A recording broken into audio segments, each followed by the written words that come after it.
Thank you for letting me speak today on the budget. Thank you, Rijiju ji, for your comments. I appreciate them. Some time back, Rijiju ji asked me, how do I keep fit? You recall that? And I mentioned to him that I do jiu-jitsu, I do martial arts. And lots of people now in India, youngsters do martial arts. MMA is becoming very popular. Judo is there, jiu-jitsu is there, many different types of martial arts. And जो martial art की जो foundation होती है speaker sir, वो grip से शुरू होती है. जब हम शुरुआत करते हैं, हम ओपोनेंट पर ग्रिप लेते हैं, ग्रिप लेने की कोशिश करते हैं. ग्रिप नहीं होती है तो कुछ नहीं होता है. ये तो अच्छी बात कह रहे हैं, लेकिन बोले करेंगे इसको अच्छी बात कह रहे हैं. उनको सपोर्ट कर रहे हैं, सर थोड़ा डिस्टर्ब कर रहे हैं सर. आप बोलने दीजिए, आप उनको बोलने दीजिए. मैं चेयर पे हूँ, मैंने कहा आप अच्छी बात कह रहे हैं, इसको राष्ट्रपति थोड़ा क्रिएटिव फ्रीडम, थोड़ा सा क्रिएटिव फ्रीडम तो दे दीजिए. तो शुरुआत ग्रिप से होती है सर, और लक्ष्य होता है कि ग्रिप के एकदम आने के बाद चोक में जाए. कि पहले ग्रिप ली, दूसरी ग्रिप ली, और फिर एकदम चोक में जाए. चोक में गए, पकड़ लिया, और चोक का फोकस गला होता है. तो हम बजट की बात कर रहे हैं थोड़ा, तो फोकस बजट पे ही बात हो रही है. आ रहा हूं. तो राष्ट्रपति के भाषण पे नहीं बोले थे, वो बात भी बोल ले रहे हैं, कोई दिक्कत नहीं. Thank you. तो पूरा फोकस ग्रिप पे होता है. ग्रिप से लड़ाई शुरू होती है, और ग्रिप से हम चौक में जाते हैं. सर, करते हुए जब आदमी के हाथ में चोक आ जाता है, ग्रैपलिंग में जो ओपोनेंट होता है उसके आंख में दिख जाता है कि बात समझ आ जाती है कि अब मैंने इसको पकड़ लिया है. और होता क्या है सर, वो रिजिस्ट करता है. पहले 2-3 बार ऐसे रिजिस्ट करता है, और फिर उसको भी पता लग जाता है कि मैं गया, और फिर वो वहां पे बात खत्म हो जाती है, और फिर वो सरेंडर करके ऐसे टैप कर देता है. सर ये सेंटर पीस है सर मार्शल आर्ट्स का. ग्रिप से चोक, और चोक से टैप. और ये आप किसी भी एमएमए वाले से पूछ लो, किसी भी जूडो वाले से पूछ लो, काम ग्रिप से शुरू होता है. सर ग्रिप राजनीति में होती है सर, ग्रिप बिजनेस में होती है, पॉलिटिक्स में होती है. सर जिu-jitsu में ग्रिप दिखता है, हाथ कहां है, चोक कैसे लगा है. सर राजनीति में नहीं दिखती. कहां किसने ग्रिप ले रखी है, चोक कहां लग रहा है, वो दिखता नहीं है सर, छुपा रहता है. तो that is the starting point. Sir, I was looking at the economic survey, and 2 points I found there, solid points, profound points that I liked. First point, that we are living in a world of intensifying geopolitical conflict. मतलब जो पुराना system था, US based system था, dollar based system था, unipolar जो super power था, उस system को चैलेंज किया जा रहा है.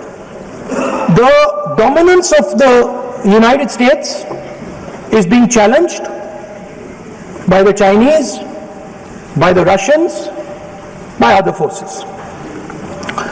And the second thing, also a profound thing, that we are living in a world of energy and finance weaponization. मतलब एनर्जी को और फाइनेंस को हथियार बना दिया गया है. Main thing they are saying here is that we are moving from a world of stability to a world of instability. Prime Minister stated and NSA stated, shockingly, some time back, that the era of war is over. In fact, we are moving into the era of war. And you can see, war is there in Ukraine, war was there in Gaza, war is there in the Middle East, threat of war is there in Iran, we had Operation Sindoor. So we are moving into a world of instability. The dollar is being challenged. The central game, as my friends on the other side understand, is the dollar is being challenged, US supremacy is being challenged. We are moving from a world of one superpower to some new world that really we can't predict. Maybe two superpowers, maybe multiple powers. And it's an unstable world. And that is what you have said in your economic survey, and I agree with it, 100%. At the center of this fight is the concept of AI. Everybody says that we are moving into the era of AI. And I'd like to warn the government that AI is going to have many, many consequences. One consequence of AI is going to be that something that we relied on, the Congress party and the UPA built, the entire Indian IT industry, companies like Infosys, companies that are at the forefront of information technology are going to struggle. They're going to be challenged. The idea of becoming a software engineer, which is a very popular idea in India, going to be challenged. Lots of our software engineers are going to be replaced by AI. So why I'm saying this is we're moving into a turbulent world, dangerous world. Now, when you move into a dangerous world, what is the first thing that you have to understand? The first thing you have to understand is what are your strengths as a person and as a nation. So I'd like to say to the House here what I think are the strengths of our great country. And I would say that the central strength is our people. 1.4 billion people, brilliant, energetic, dynamic, who can challenge anybody in the world. Biggest strength. But it's not only the people. Because in the 21st century, a very interesting thing has happened. People create data. So we have the biggest data pool on the planet. 1.4 billion people means massive amount of data is being generated in India, and data is wealth. Everybody talks about AI. But talking about AI is like talking about the internal combustion engine without talking about petrol. The petrol for AI is data. So let me repeat that. The petrol for AI is data. Meaning if you have AI and you don't have data, you have nothing. If you have AI and you don't have data, you have nothing. Now which are the two biggest pools of data on the planet? The Indian pool of data and the Chinese pool of data. They also have 1.4 billion people. We have bigger population than them. We allow more freedom. We allow our people to do more dynamic things. So we have in fact more interesting data. What's the second strength? The second strength, and what do you need in difficult times? You need food. Who produces our food? Our kisans produce our food. Our laborers produce our food. This is what gives us strength. This is what allows that data to be produced. This is what allows that brilliance to be generated. And we fought for food security. Food is abundant today. So that's the second thing. And the third thing, what do you need to run a modern country? You need energy, you need fuel, you need petrol. So these are the three things that need to be protected in turbulent times. Our people and our data, our food supply, the ability to produce food, and our energy system. Now, what's interesting to me is that the budget recognizes these things. The budget recognizes that we are going into a dangerous time, intensifying geopolitical conflict. The budget recognizes that energy and finance are being weaponized all across the world. Dollar is being weaponized, dollar is weakening in value, gold, silver prices are going up. Everybody can see this. But there is nothing in the budget. There's absolutely nothing in the budget that looks into these two issues. There is nothing in the budget about energy and finance weaponization. There is nothing in the budget about the intensifying geopolitical conflicts and what we are going to do about it. The budget just reads like any of their budgets. Right?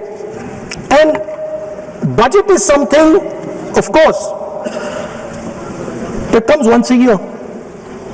But in parallel to the budget, something new has happened. The US deal. We have made a deal with the United States.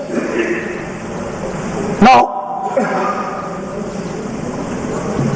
one thing I'd like to make very clear, and this is something that is not well understood.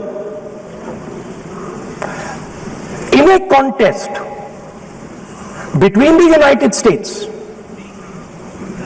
and China, the single most valuable asset is Indian data. If the Americans want to remain a superpower, please understand what I'm saying. It is very profound what I'm saying. If the Americans want to remain a superpower, and if the Americans want to protect their dollar, the key to that is Indian data. Why? Because the Chinese have a data pool of 1.4 billion people. And you can take European data, you can take African data, you can take American data, add it all up. It does not compete with Chinese data. So the real fight that is taking place, I'm saying what is our strength? I'm saying if India is going to go to the table, then what do we put on the table? What do we say? Listen, this is what we put on the table. And what we put on the table, it's beautiful. What we put on the table is our people. Their wisdom, what they do, their likes, dislikes, their imagination, their fear. This suddenly in the 21st century has got value. In the 20th century it had no value. I remember so many people saying that population is a weight, population is a disaster. No, population is the biggest asset you can have. It's a strength. But it's only a strength if you recognize that data is important. Now, what is surprising to me? What happened in the deal? If the India alliance was negotiating with President Trump, I will tell you what we would say. The first thing we would say is, President Trump, the most important thing in this equation is Indian data. You want to protect your dollar? You want to protect your dollar? We are your friends. We appreciate you. We want to help you protect your dollar. But please remember that if you want to protect your dollar, the biggest asset that can protect your dollar is lying with the Indian people. First thing. Second thing we would say, President Trump, if you want access to this data, then please understand that you are going to talk to us as an equal. You are not going to talk to us as if we are your servants. Second thing we would say is, Mr. Trump, please understand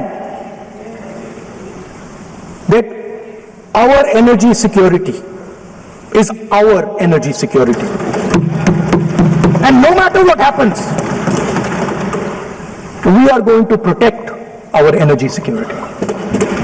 And the third thing we would say is, President Trump, we understand that you have a voter base, agricultural voter base.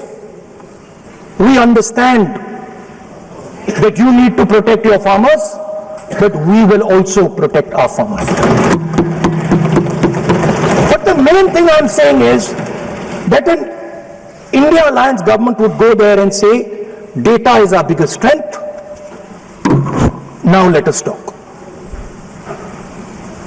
Meaning we would go there as equals. We would not be made equal to Pakistan. And if President Trump decided that Pakistan army chief is going to have breakfast with him, then we would have something to say about that. Now, what has happened?